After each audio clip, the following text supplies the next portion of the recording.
That was crap. Are we ready for some Oh, that is more like it. Ladies and gentlemen, first person up.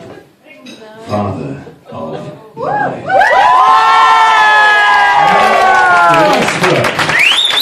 What can I tell you about Mark? How long have you got? But ladies and gentlemen, it's not my show. It's about Emma and Daniel. Ladies and gentlemen, put your hands together. What a lovely guy. Mark, let's bring it in.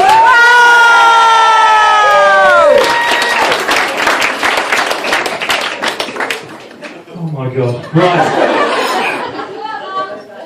Okay, first of all, there's a drinking game going on over here, depending on what words are said. So, Lauren, merit.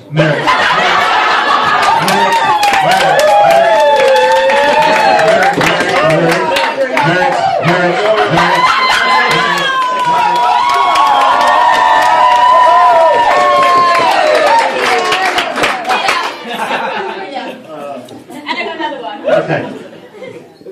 Obviously, nerves being what they are, I can assure you that this is not the first time today that I've stood up from a warm, comfortable seat with a piece of paper in my hand.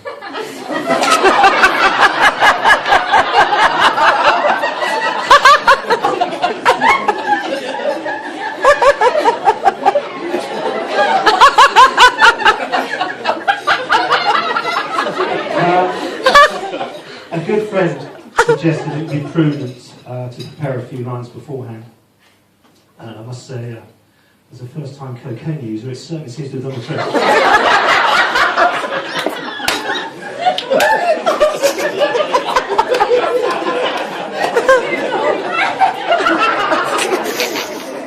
Ladies and gentlemen, for those of you that don't know me, my name is Mark, and at this precise moment in time, I'm the proudest father of the most beautiful bride I've ever seen.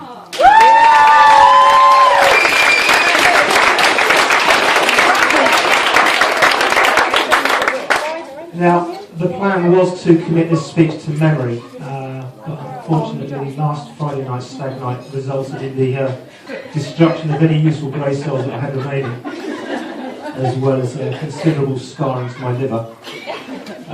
You may have heard some rumours, they're all untrue. I'll therefore refer to my notes for the remainder of this speech. So, on behalf of all us parents and step-parents, I'm delighted to welcome and thank you all for being here to celebrate Emma and Daniel's most special day of their life so far. Family and friends have travelled from as far as the United States of America. Woo! Yeah, baby! Whoa! It's the loud drunk ones, and it only gets worse. Canada, Dubai, Canada. Whoa! Dubai. Woo! Greece. Oh! That was the plate going. Devon. Surrey. Yay! North London. Woo! Oxfordshire. And what was it? Alabama. That's America. But I'll do Alabama. Alabama! Wow! And some of you managed to get here as far as Buckinghamshire. Which you're brilliant. I love you guys. Okay. Seriously though, there are 3 loved ones who are not with us today. Daniel's great aunt Peggy, who's not well enough to travel from her home. And Daniel's grandfather Cyril, and of course Daniel's dad Phil. Now, I count myself lucky and proud to have you as a son-in-law, Dan. So I just can't imagine how proud your dad and granddad would be if they were here with us today. So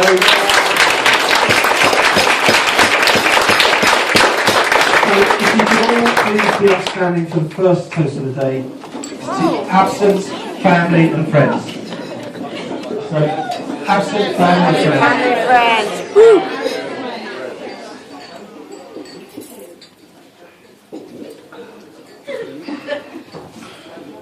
Oh, I'm glad I don't drink now.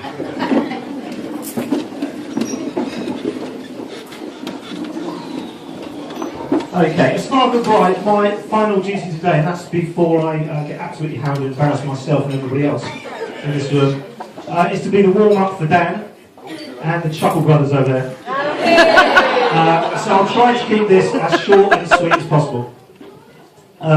In the run-up today, well, before this morning, the most stressful issue for Emma and Dan was the seating plan, as they just couldn't decide who to put where. Luckily, with my years of experience, I came to the rescue and suggested that we should use the wedding present list and put those who bought the biggest gifts at the front and work our way back from there. So, if you can hear me at the back there, Luca. Luca, can you hear me? Yeah, thanks for the on glove. And Emma and Dan said that if they could have the other one for their first wedding anniversary, that'd be lovely. Thanks, mate.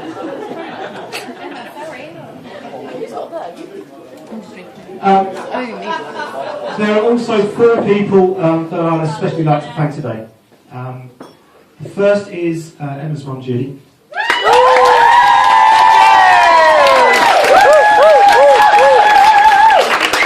Who blessed me with 2 beautiful daughters, and who in extremely difficult circumstances ensured stability in their lives when I was unable to do so. So, thank you, Judy.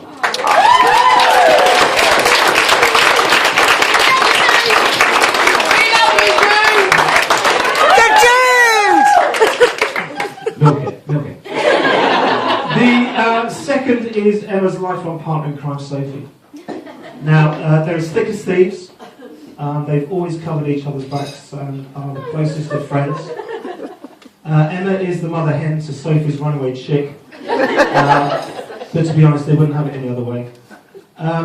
Sophie, the support you've given Emma in the run-up today is immense, and I'm sure that when the time comes and you've hooked some poor unsuspecting girl,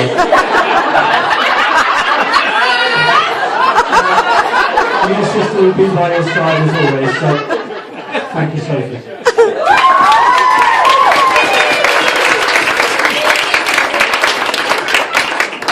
The other 2 people are Steve and Helen.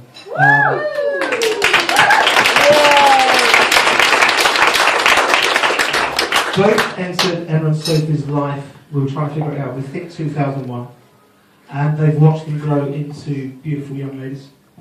Helen initially won over the girls with her knowledge of all the best shops in London, and also that you could smother and hide vodka with Coke. And he went, oh, Andy, I remember you were there as well. Yes, I do remember. That's another night, but don't believe anything you hear. But also by later on producing 2 brothers who love their sisters as much as their sisters love them. So thank you, Helen.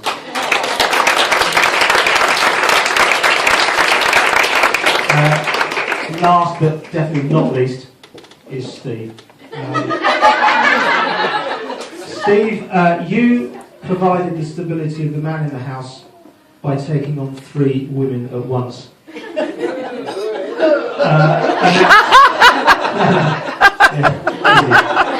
act that can only be described as either heroic or foolish. But whatever your opinion may be on that, I've only enormous respect and gratitude for what you've done for the girls. So thank you, Steve.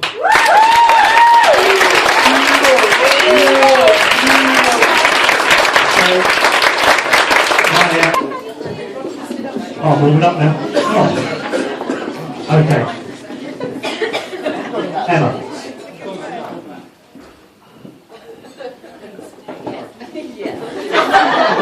I'm sorry, my internet.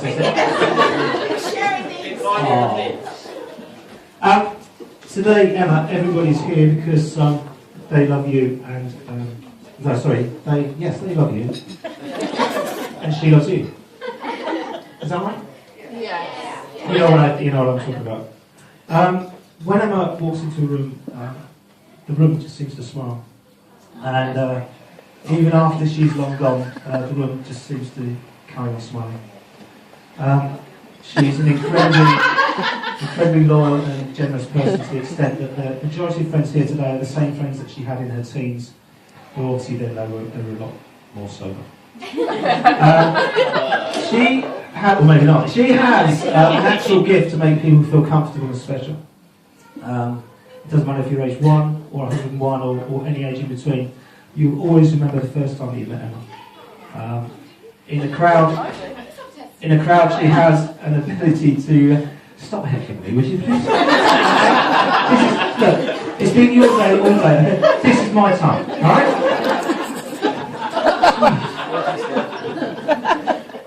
Where was I? In a crowd, she has an ability to make you feel like you are the most important person in the world. She's funny, kind, thoughtful, sweet-natured, and as beautiful on the inside as she is on the outside.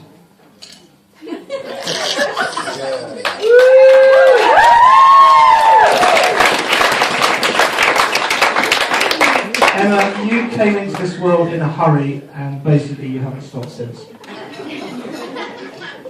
The pregnancy was pretty straightforward. There was no morning sickness, dizzy spells, physical complications or cravings, and pain-free birth. Your mother, on the other hand, had a hell of a time. Puking, fainting, swollen ankles, and buckets of pickled onions. And her language during delivery, well, I've never heard anything like it. I spent the whole time in between cigarette breaks apologising to the staff. It was atrocious. I must admit, when I first laid eyes on you, I thought you were quite ugly.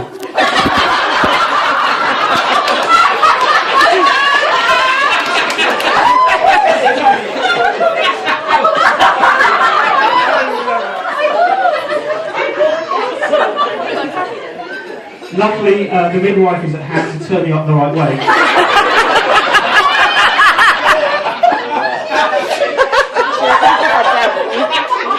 And that was the first time I gazed into the first time I gazed into those beautiful baby blue eyes. You had inherited your nanny Deirdre's red hair, my slightly jaundiced skin, and your mother's toxic green poos.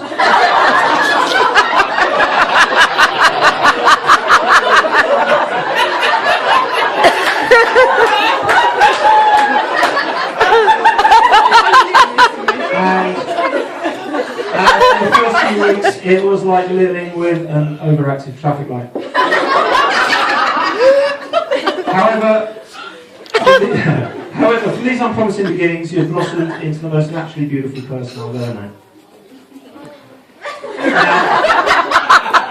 Everybody here will have their own special Emma story, and I would still be here until midnight if I recounted all mine. But needless to say, most of them involved an element of danger, including bleach, cupboard doors, cars, steep hills, wasp nests, patio windows, shelving units, screwdrivers, and of course alcohol.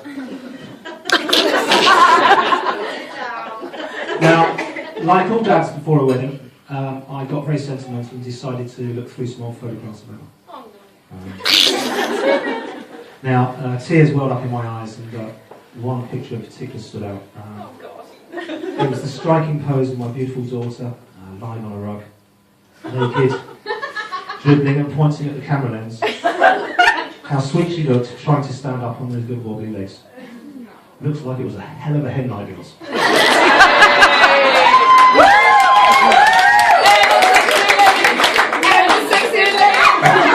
Sexy lady.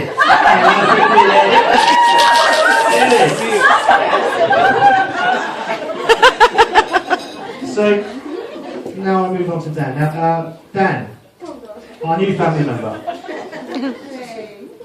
Emma has always been determined that she would not settle down until she met the perfect man. So, mate, you've been extremely lucky to marry her before she did.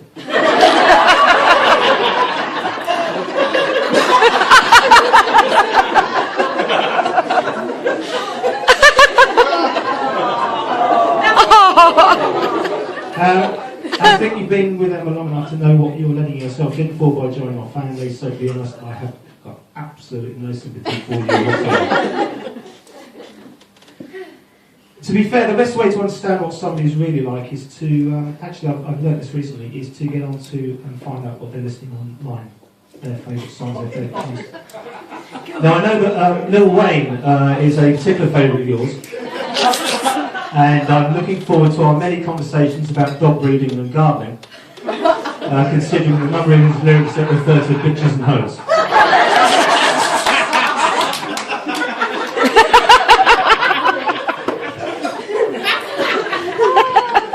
Now, I never thought of Dan as being immature, quite the opposite, but a few weeks ago I suggested that we should sit down and talk about the wedding to which you applied. Are you serious? In the middle of the conker season?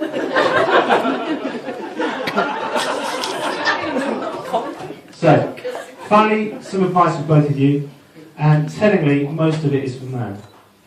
Dan the man. Yeah. Make sure Emma knows who's boss. That's if she hasn't told you already.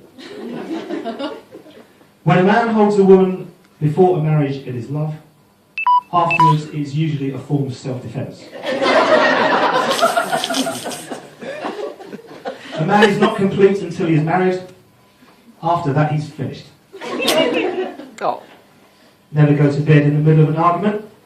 Be a man, stay up and fight, and then watch some sport. You've lost anyway, so you might as well get on with it. The first thing you'll understand is that the honeymoon period is the time between I will and you better. Emma, before a marriage, a man will lay awake all night thinking about something you said. After a marriage, he'll fall asleep before you finish saying it. When you want something from Dan, just ask for it. Don't forget he's a man. Hints don't work. A round of applause from all the gentlemen in the audience there.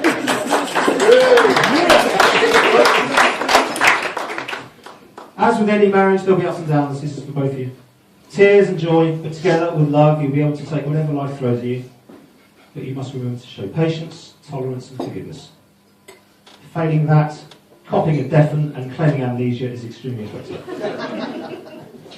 Emma is a beautiful young lady who I'm so proud to call my daughter, and I'm sure Dan will be proud to call his wife. You make a fantastic couple, which leads me to my final duty for now. It gives me the enormous pride and pleasure to propose a toast to the new Mr. and Mrs. Merritt, Emma and Daniel.